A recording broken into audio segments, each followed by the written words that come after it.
me chamo Renata Coragelli, eu tenho 35 anos, atualmente eu moro na zona norte do Rio, em Auma, mas eu sou de Nova Iguaçu, da Baixada Fluminense. Migrei para cá por causa de trabalho, né? O deslocamento é melhor. Já trabalho no audiovisual já há algum tempo e é isso, assim, as oportunidades, as facilidades para conseguir emprego na área é melhor aqui no centro do Rio. Uhum. E como você chegou no audiovisual? Eu comecei a estudar audiovisual em 2006, pela Escola Livre de Cinema da Baixada, que era um projeto do Faustini.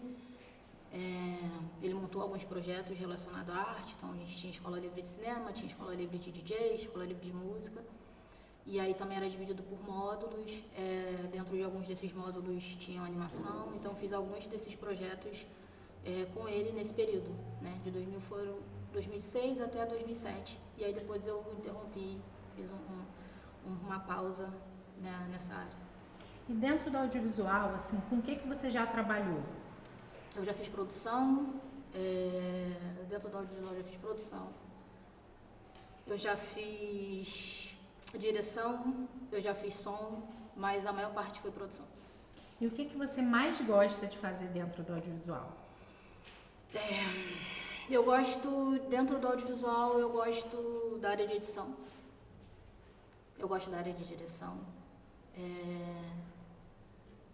Já fiz um pouquinho de animação também, e eu gosto um pouco dessa área, eu também desenho um pouco. Não me aprofundei tanto, mas já fiz alguma coisa de animação, mais voltado para edição, e gosto muito de cor também.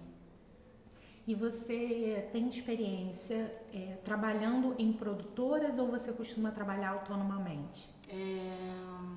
Depois que eu tive esse ato em 2007, né, quando terminei o curso, 8 anos depois voltei, já era a era do digital, então já fui estudando um pouco sobre essas mudanças que tiveram, e aí eu montei minha própria produtora. Eu tive 2, encerrei as 2 e depois disso eu fui fazendo freelas mesmo. E quais os principais desafios que você, como uma mulher no audiovisual, principalmente que atuou autonomamente, né? Quais os principais desafios que você enfrentou? Hoje em dia, essa questão da mulher no audiovisual hoje em dia está bem melhor, mas eu já vim de muito tempo, né? Então peguei já alguns contratempos. Já tive rejeição de trabalho por ser mulher, já tive rejeição de trabalho da minha própria produtora. Eu não comecei com cinema em si, não comecei muito para essa área mais artística, eu trabalhei com eventos e já tive rejeição de trabalhos de pessoas assim. Teve homens que entraram, eu dei minha mentoria e conseguiram trabalho, fecharam trabalhos que as pessoas não fecharam, que embora alguns não sejam muito implícitos porque você é mulher, mas é bem notório. Alguém que prefere fechar um trabalho com alguém que acabou de começar porque é um homem e com alguém que já tem certo nível de experiência no mercado, você não precisa falar, né? Não precisa verbalizar, já está bem implícito ali a situação. E dessas situações de misoginia que você viveu, assim, de discriminação de gênero, tem alguma situação específica que você possa contar pra gente que te marcou mais e que você queira dividir, assim, com a gente? Eu acho que tem um fator que eu acho que pra mim, de todos dos trabalhos que eu já fiz, que pra mim foi o pior do que aconteceu, assim. Eu tive um cliente que eu fechei, foi um evento de um casamento, e era um casamento cristão, e o irmão da noiva não era cristão. E aí durante a fotografia estática é diferente de uma filmagem, então se você está fotografando um evento, você consegue fazer vários takes e ali você escolhe a foto, né, que melhor se encaixa. Só que o vídeo você não tem como fazer. O casamento, ele não... Eventos assim, né? Casamento, aniversário, esses eventos assim, você não tem como lá, vamos fazer de novo. É um pouquinho mais complicado. E o irmão da noiva não era cristão. E aí ele tirou uma garrafa durante a filmagem de bebida do bolso e escondeu. E aí ela queria que eu desse um jeito de não deixar de usar o take e não mostrasse. E eu não tinha como, só se botasse, sei lá, qualquer meme ali, sabe? Não tinha, era inviável. E aí, então, o esposo dela entrou em contato comigo me ameaçando. Acho que foi um dos piores, foi assim, das piores, assim. E aí entra em todos os quesitos, não só como profissional, mas porque sabe que a gente já tinha feito todo um preparo anterior, porque eu fazia esse preparo com os noivos, né? E então eu já sabia como funcionava, tinha tudo em contrato, e assim, o que me resguardou foi usar contrato e infelizmente quase abri uma denúncia de ameaça. Mas acho que foi o pior, assim. E foi exatamente ela ter feito isso de pedir para que ele entrasse em contato ameaçando. Aí ele ameaçou a mim e ameaçou a fotógrafa. Só que a fotógrafa já tinha resolvido, porque ela pegou os takes que tinham sem ele estar usando a garrafa. O vídeo eu não tinha como, eu dei a opção de tirar e ela não queria. Então ela fez isso, assim, acho que foi uma das piores. Por conta da ameaça. Mas assim, são sempre coisas bem nesse nível das pessoas implicitamente não verbalizarem, mas terem esse comportamento de descartar, ou de terem certos tipos de comportamento, que é ou ameaça, ou uma fala daqui ou uma fala dali que está meio que tentando te enquadrar porque você é uma mulher. E aí você vê notoriamente que eles não fazem isso com um homem, por exemplo. E tem algum caso, assim, que você lembre que tenha sido de discriminação de gênero mesmo, assim, que você percebeu que o conhecimento de uma mulher foi desqualificado, minimizado, na sua experiência, assim? Então, eu trabalho atualmente numa locadora, né? E quando eu entrei... Locadora de audiovisual, de equipamento de audiovisual. Uma locadora de equipamento de audiovisual. E quando eu entrei, entrou uma outra menina junto comigo. E essa menina já tinha, sei lá, anos-luz de experiências à minha frente, assim. Só que a gente tem notoriamente uma diferença de personalidade muito diferente. Fisicamente, né? E de personalidade. Então, tipo... Em que sentido, assim? Então, ela é muito mais feminina do que eu sou muito mais masculinizada, né? Bem óbvio, assim.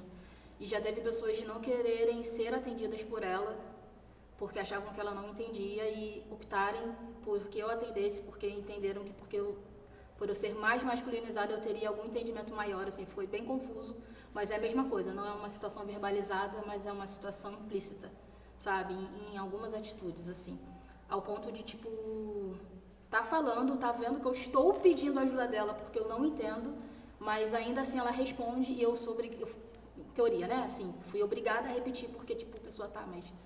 Tipo, ela tá aqui, eu tô aqui, tá, mas e aí? Tipo, cara, mas ela acabou de falar. E infelizmente não é uma situação que acontece só com homens, tá? Mulheres também, infelizmente, têm esse tipo de comportamento com outras mulheres. Então, assim, não foi só uma vez que aconteceu, foram algumas vezes que aconteceram. E é uma situação muito constrangedora e complicada. Mas, assim, a gente conseguiu contornar a situação, conseguiu levar, mas é diário. Assim, de todos os desafios que você como mulher enfrenta no mercado audiovisual, o que mais te dói, assim? O que mais te desanima e te faz questionar às vezes, assim? O processo, acho que todo o processo, a gente começa pela questão, por exemplo, o local, o deslocamento que a gente tem que fazer quando não é um deslocamento de viagem, é um deslocamento de casa. Eu não tenho problemas em mudanças, mas eu tenho problemas em não conseguir manter sabe, exatamente aquilo como eu quero. Então, por exemplo, eu sou da Baixada e eu gosto de morar na Baixada, mas vira e mexe eu venho morar pro centro ou venho morar pra Zona Norte porque é mais fácil de você conseguir trabalho. Então, esse deslocamento eu acho que ele dói e é uma coisa que eu vejo que é da população, a gente ter que se movimentar para sair e a gente tenta se movimentar para não precisar sair, né, para poder levar, e isso não é aceito, não é bem visto. Não é fácil, é um processo muito difícil. Você conseguir fazer esse inverso. Então, esse é um dos pontos que dói. E aí, isso é de uma forma mais geral. Quanto mulher, já começa a ser pior, porque, por exemplo, A gente pega muitos trabalhos que terminam muito tarde.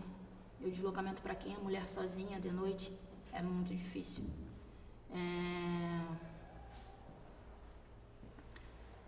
A escolha, quando na verdade você também compete com outras pessoas, e essas outras pessoas são homens, são selecionados, e a gente não está falando de qualidade, não é que um homem não tem qualidade ou que uma mulher não tem qualidade. É que você vê pessoas que não têm qualidade sendo escolhidas por causa de gênero e não por causa de qualidade. Isso é uma das coisas que doem também e que é frequente. Melhorou muito, hoje em dia está muito mais fácil, mas ainda é muito difícil. E aí a gente começa a entrar em questões também socioeconômicas que não são só gênero. Então, dói. Quando você escolhe um estereótipo, para você poder também escolher. Então, beleza, a gente vai escolher uma menina, mas é uma menina que é mais assim, ou mais assado. Ou mais masculinizada, ou mais assim, ou mais daquele jeito, ou menos assim, isso também é muito ruim. Isso fica pior quando você não é escolhido. Trazendo isso para o audiovisual, vamos botar, por exemplo, eu conheço uma menina que ela é uma excelente diretora de fotografia, mas ela só é chamada para fazer câmera. Ela, assim, só o trabalho de câmera dela você já vê que já é um bom trabalho, e eu já vi trabalho de direção dela. Mas se não são projetos dela, ela não consegue dirigir. Então são coisas que doem, entendeu? Porque você sabe que você vê ali que tem todo um potencial, e não é diminuindo a opção, não é diminuindo a função técnica, entendeu? É porque a pessoa ela já tem domínio sobre aquilo e ela tem potencial para alcançar mais. E não necessariamente, nem sempre ela consegue. Eu estou voltando até o final do ano, o máximo em janeiro, eu estou voltando para a Baixada. E ainda vou permanecer trabalhando aqui.